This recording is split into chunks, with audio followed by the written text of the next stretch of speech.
दिल से तुझको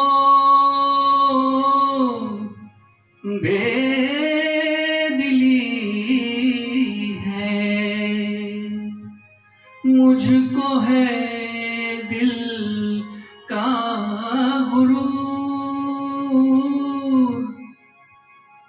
तू ये माने के न माने, लोग मानेंगे जरूर। ये मेरा दीवानापन है या मोहब्बत का सुरूर। ये मेरा दीवानापन है या मोहब्बत का सुरूर। तू न पहचाने तो है ये तेरी नजरों का कसूर। ये मेरा दीवानापन है।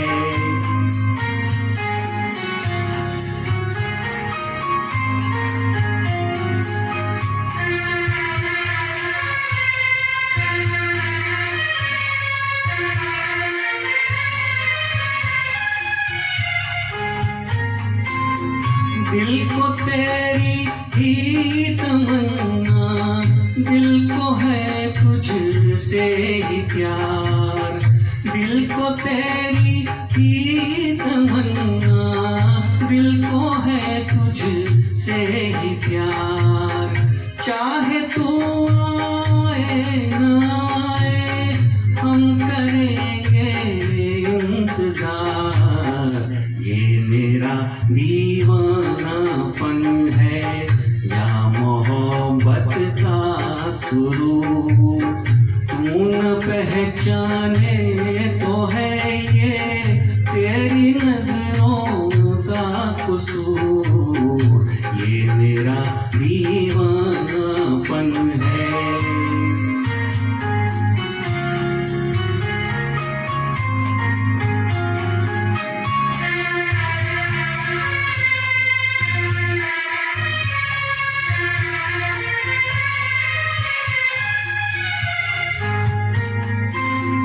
ऐसे वीराने एक दिन घुट के मर जाएंगे हम।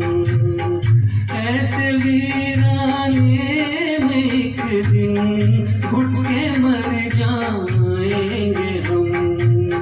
जितना जी चाहे पुकारो फिर नहीं आएंगे हम। ये मेरा दीवानापन है या मोहब्बत का सुरूर। तू न पहचाने तो है ये तेरी नजरों का कसूर। ये मेरा दीवानापन है, ये मेरा दीवानापन है। Thank you. सभी को मेरा नमस्ते, हेलो और आदाब। मेरा अभी का जो गाना आपने सुना होगा, उम्मीद करता हूँ आपको अच्छा लगा होगा। कैसा लगा आपको कमेंट सेक्शन में ज़रूर बताइएगा, यूट्यूब के कमेंट सेक्शन में। ये फिल्म यहूदी से लिया हुआ था मैंने ये गाना, और ओरिजिनली इसको मुकेश जी ने गाया था, और इसके म्यूज़िक डायरेक्टर थे शंकर जयकिशन जी। और फिल्म में किरदार, जो मेन किरदार निभाए थे वो दिलीप कुमार और नीना कुमारी जी ने निभाए थे, और ये गाना दिलीप कुमार जी पर पिक्चराइज किया था। दोनों बहुत ही बेहतरीन, बहुत ही महान कलाकार दोनों, नीना कुमारी जी और दिलीप कुमार जी। और इस गाने में मुकेश जी का कमाल देखिए, धुन बहुत ही खूबसूरत थी। अगर आप इस गाने के पहले 4 लाइन ध्यान से सुनेंगे, जब एकदम शुरुआत में 4 लाइनें जो मैं गाता हूँ और पेश करता हूँ गाना, तो उसमें सारा कुछ आ गया इस गाने का पूरा। मतलब हाई नोट भी आ गए और एकदम लो नोट भी आ गए। लो नोट यानी कि मंद्र सप्तक का जो एकदम ही नीचे का सा होता है, वो भी आ गया उसमें। और उन्हीं 4 लाइनों में हाई नोट भी आ गए। और मुकेश जी ने बहुत ही खूबसूरती से उसको गाया है। उसको हाई नोट भी बहुत अच्छा लिया और लो नोट के लिए भी वो बहुत ही सहज तरीके से उन्होंने गाया है, मैंने तो कोशिश की है। और गाना बहुत ही अच्छा, उसको अरेंजमेंट, म्यूज़िक का अरेंजमेंट बहुत ही अच्छा किया था इसका, बहुत ही अपीलिंग गाना था। इसी फ़िल्म में लता मंगेशकर जी का एक बहुत ही खूबसूरत और एक गाना मुझे याद आता है। इसी फ़िल्म में था वो, और उसको मीना कुमारी जी के ऊपर पिक्चराइज़ किया हुआ था। गाना कुछ ऐसा था, मेरी जान प्यार किसी से हो ही गया है, हम क्या करें, मेरी जान। कितना खूबसूरत गाना था ये, बहुत पॉपुलर हुआ था उन दिनों 1950s, लेट 50s में। और आप देखिए मीना कुमारी जी कितनी खूबसूरत लग रही है, मैंने उनका यहाँ फ़ोटो लगवाया हुआ है। इस गाने में उन्होंने जो एक्टिंग की है, और कितनी खूबसूरत लगती थी मीना कुमारी जी उसमें। और रोमांटिक गाना था बहुत ही, और बहुत मशहूर हुआ था ये गाना। तो शंकर जयकिशन जी का इसमें कमाल था, और लता जी का तो कमाल ही है, कुछ बोलने की ज़रूरत ही नहीं, इतना खूबसूरत उन्होंने अंदाज़ में गाया है।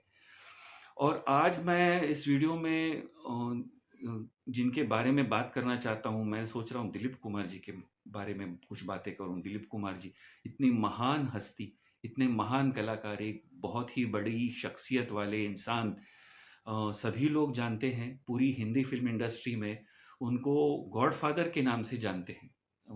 मैं एक्चुअली ये गॉडफादर लफ्ज़ यूज़ कर रहा हूँ, लेकिन उनका जो उनको जो टाइटल दिया था 1950s और 60s में, उसको उनको अभिनय सम्राट के नाम से जानते थे एक्चुअली, अभिनय सम्राट।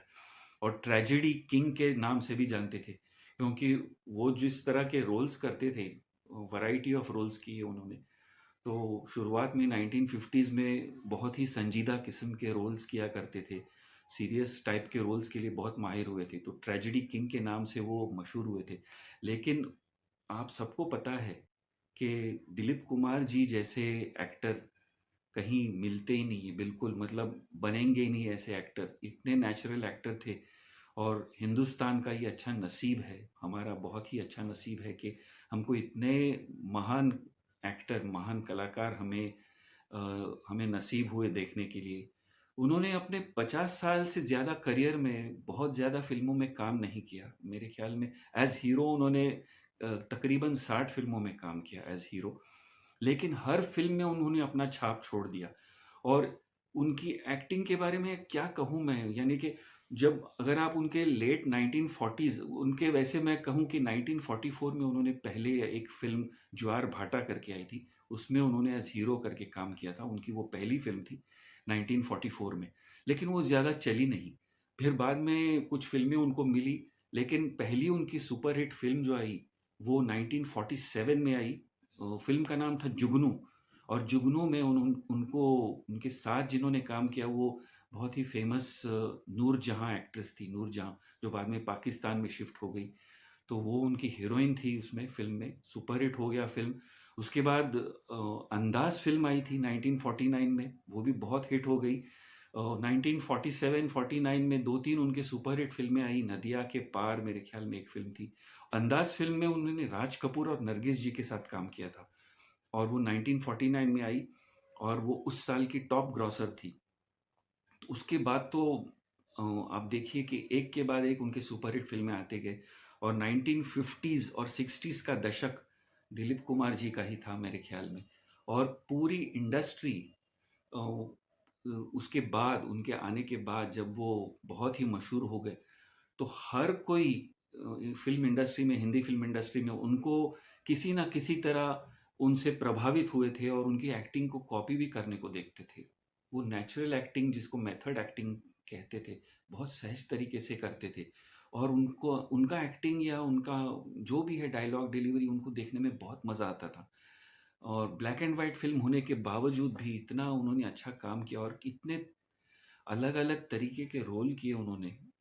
एक सोफिस्टिकेटेड अर्बन सिटी के जेंटलमैन का रोल भी किया सूट पहन के, और एक जैसे गंगा जमुना फ़िल्म में धोती पहनकर, धोती कुर्ता पहनकर, अलग ही डायलेक्ट में उन्होंने जो डायलॉग डिलीवरी की, एकदम अलग भाषा में।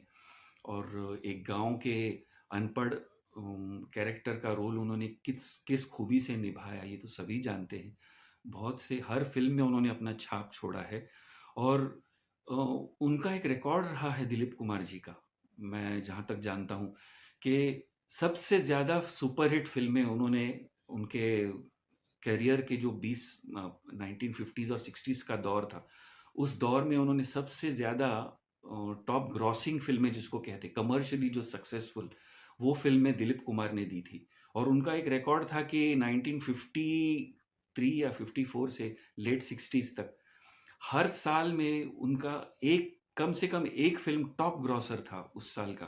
कम से कम एक फ़िल्म दिलीप कुमार जी का कमर्शियली एकदम टॉप ग्रॉसर, सुपर हिट, जो बॉक्स ऑफिस पे हिट जिसको कहते हैं, वैसे हुआ था।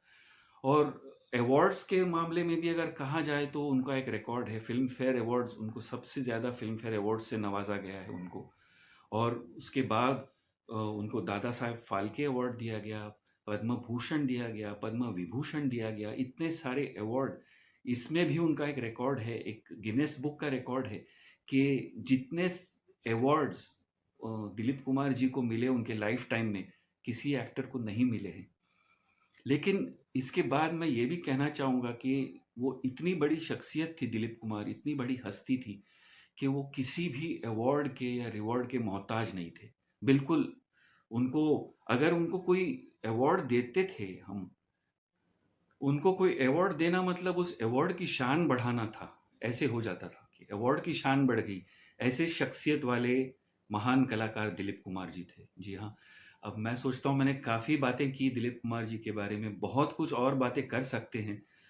समय बहुत कम है लेकिन इतनी बड़ी हस्ती, इतनी बड़ी शख्सियत के बारे में बात करने के लिए इतना समय बहुत कम है।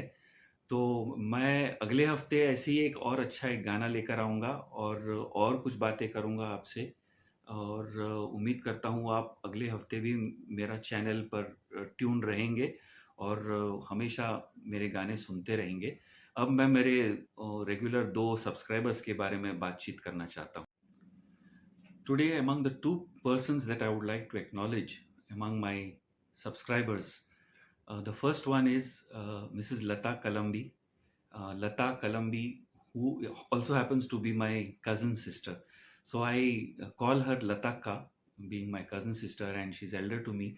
And she has also been a regular follower of my channel, and she listens to all my songs regularly, and she has all good wishes and blessings for me.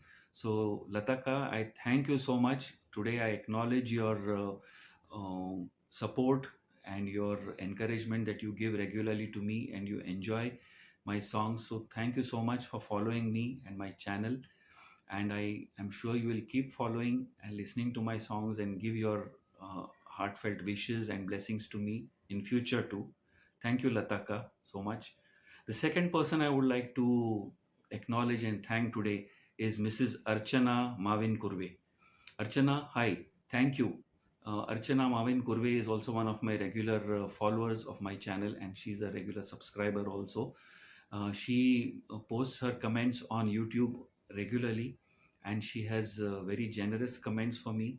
She enjoys all my songs, she says that, and she also happens to enjoy the talks that I give. She tells me that she also enjoys the information that I give about the songs in each video. So that's a very good thing, because there are some people who don't have that much time to go through my entire video besides listening to the songs. So for all those who listen to my entire video and my talks apart from my songs, Archana also happens to be one of them. So thank you, Archana, so much. Thank you. So Lataka and Archana Mavin Kurve, today I take this opportunity to thank you both for being there for me regularly, encouraging and supporting me. And I'm sure you will continue to do that in future too. Thank you so much.